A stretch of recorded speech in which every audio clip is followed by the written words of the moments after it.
حضرت فضیل بن عیاض رحمۃ اللہ علیہ ڈاکو تھے، اور نرے ڈاکو نہیں تھے، ڈاکوؤں کے سردار تھے۔ تو ارشاد فرماتے ہیں کہ میرا طریقہ یہ تھا کہ میں ایک پورے قافلے کی صورت میں حملہ کرتا تھا تو لوگ ڈرا کرتے تھے اگر کہ فضیل بن عیاض کے ڈاکوؤں نے حملہ کیا تو پھر نہیں بچتے۔ ایک دن گزر رہا تھا تو ایک قاری صاحب آیت پڑھ رہے تھے، لا تقنطوا من رحمت اللہ، اللہ کی رحمت سے کبھی نا امید نہ ہونا، ان اللہ یغفر الذنوب جمیعا، بے شک وہ سارے ہی گناہ معاف کر دے گا۔ آپ فرماتے ہیں میرے دل میں بات اثر کر گئی، ماننا ہے نا۔ اس نے نہیں ماننا، اس نے 6666 آیتوں کا ترجمہ پڑھ کے بھی توجہ نہیں کرنی۔ آپ ارادہ کریں نا، آپ اپنے دل کی زمین کو زرخیز بنائیں۔ فرماتے ہیں میں فوراً وہ آیت سنی تو میں رویا، اور میں وہ حافظ صاحب کے پاس چلا گیا، ان سے اجازت لی، ان کے کمرے میں داخل ہوا۔ میں نے کہا آپ نے بھی آیت پڑھی ہے کہ اللہ سارے گناہ معاف کر دے گا؟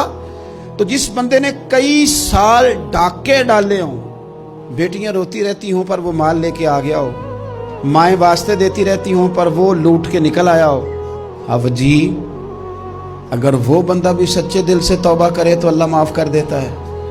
تو آپ جی کہنے لگے میں کون ہوتا ہوں تمہیں کوئی تفسیر بتانے والا، میں نے تو قرآن کی آیت پڑھی ہے، میرا رب کہتا ہے لا تقنطوا من رحمت اللہ، تم نے مایوس نہیں ہونا، تم آ جانا، معافی مانگ لینا، ان اللہ یغفر الذنوب جمیعا، اللہ سارے گناہ معاف فرما دے گا، اللہ سارے گناہ۔ تو یہ تو اللہ فرما رہا ہے۔ فضیل بن عیاض کہتے ہیں میں نے کہا ختم ہو گئی بات، توبہ بھائی۔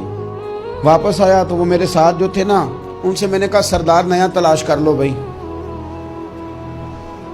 اب ارادے بدل گئے، پروگرام کچھ اور ہو گیا۔ اب تو لوگ ہمیں تانے دیں گے، اب تو لوگ باتیں کریں گے کہ اوتھے کی لین جانا ہے۔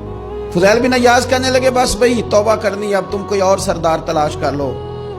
اور اوپر سے نہیں کہا، توبہ کی تقریریں نہیں کی، دوسروں کو میسج نہیں بھیجے، اور لیکچر نہیں جھاڑے، رو کے کہا، درد سے کہا، دل سے کہا۔ تو وہ جو باقی کے تھے نا، ان پر سردار کی بات کا اثر ہوا۔ کہنے لگے سردار ہم نے سردار نیا نہیں ڈھونڈنا، اگر چوریاں مل کے کی ہیں تو اب تو اس طرح تو نہ کر، توبہ بھی مل کے ہی کریں گے، اب اللہ بھی مل کے ہی کریں گے، اب بس تو اگر ادھر جائے گا تو ہم بھی تو جائیں گے نا۔ اللہ اکبر۔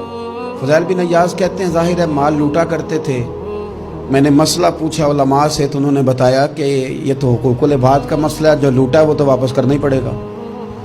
اب میں نے وہ پیسے جمع کیے، اب سارے تو میرے پاس تھے نہیں، جتنے میں دے سکتا تھا دیے، جو کھا چکا تھا وہ رہ گئے۔ ایک یہودی کے پیسے رہ گئے، اس کے گھر چلا گیا، میں نے جا کے اسے کہا میاں میں نے کر لیا توبہ، اور میں وہ فضیل بن عیاض ڈاکو ہوں جس کے تیرے گھر سے اتنا مال لوٹا تھا، میرے پاس پیسے کوئی نہیں، وہ پیسے لگ گئے، اب تو اس طرح کر مجھے معاف کر دے۔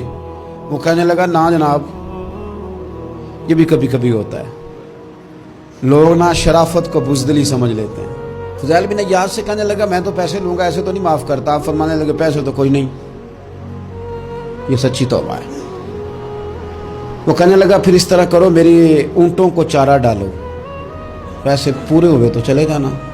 کل ڈاکو تھے، ابھی وہ تلوار چلانی آتی ہے، نیزہ چلانا آتا ہے، ڈٹنا آتا ہے، اعصاب مضبوط ہیں، مسئلہ کوئی نہیں، لیکن توبہ سچی کی ہے نا، یہ سچی توبہ والے لوگوں کا طریقہ ہے۔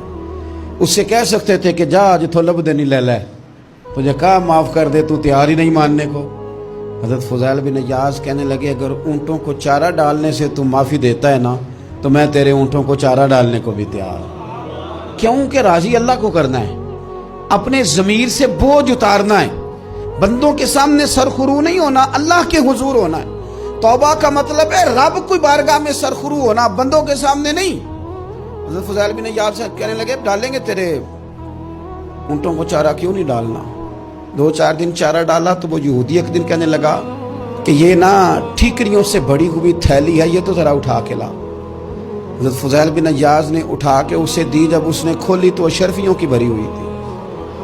تو آپ فرمانے لگے تو کہہ رہا تھا ٹھیکریاں اٹھا کے لا۔ کہنے لگا میں تورات بڑی پڑھتا ہوں، عالم ہوں، میں نے تورات میں پڑھا تھا کہ مسلمان جب سچی توبہ کر لیں گے نا تو رب ٹھیکریوں کو بھی سونا بنا دیا کرے گا، پھر یہ مٹی کے ڈھیلے اشرفیاں بنا کریں گے۔